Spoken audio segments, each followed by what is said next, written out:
C'était l'ambiance devant près de 4000 spectateurs au stade de Julien Denis. On le savait, Calais qui entre sur le terrain, maillot jaune, culotte noire, face aux joueurs en maillot blanc Romilly. Calais devait prendre au moins un point, car on savait que Saint-Omer n'était pas favori à l'extérieur à Amiens. Amiens qui l'a d'ailleurs emporté par 3-0.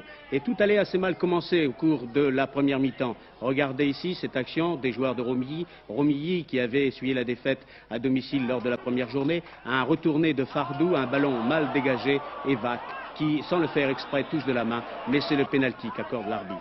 Et là, c'est le tournant du match, car Millet va le tirer sur le montant alors que Dewey part de l'autre côté. Voilà, la défense tout de suite se regroupe, l'entraîneur dégage, ce ballon est sauvé, mais les Calaisiens ont eu chaud. Car au cours de cette première mi-temps, rien ne sera marqué. 4000 spectateurs assistaient donc au stade de Julien Denis à cette consécration. Pour la première fois de son existence, le CRUF, le Calais Racing Union Football Club, va monter en deuxième division. Et là encore, une occasion, un ballon qui file en corner pour Romilly. Et puis la deuxième mi-temps, Jacques Fardou que voilà lui-même, l'ancien entraîneur de l'équipe, devenu cette année arrière-joueur-entraîneur, va porter le ballon dans le camp adverse. Il ne reste pas en arrière. Regardez, il monte, il va se déporter sur la droite et recevoir la passe de Bourré, le centre. Et sa tête est là. C'est le but qui détend tout le monde, joueurs, supporters y compris.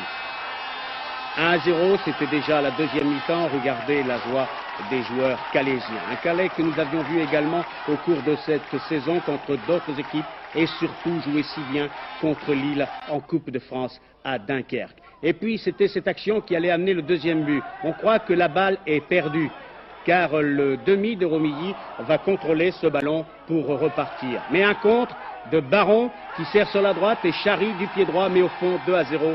C'en est fini maintenant des espoirs de Romilly, car Romilly, lui, était venu à Calais pour tenter de se maintenir dans cette troisième division et Romilly va descendre. C'est ça la loi du sport. La joie des joueurs de Calais. D'autres occasions seront données encore, mais c'est fini. Il y a 2 points d'avance, 2 points précieux, car dans quelques minutes, les joueurs calaisiens apprendront qu'Amiens, lui aussi, a gagné. Et chose très intéressante, regardons encore, c'est Fardou qui touche officiellement le dernier ballon, car l'arbitre siffle la fin de la rencontre. C'est le défilé de cette équipe calaisienne au stade Julien Denis. Pour la première fois de son histoire, Calais jouera l'année prochaine en deuxième division. Une fusion qu'on ne voulait pas ces dernières années à Calais. Quand on parlait de la fusion du Racing et de l'Union sportive, tout le monde nous disait non et pourtant cette fusion s'est faite et depuis, le club a gravi tous les échelons. Et nous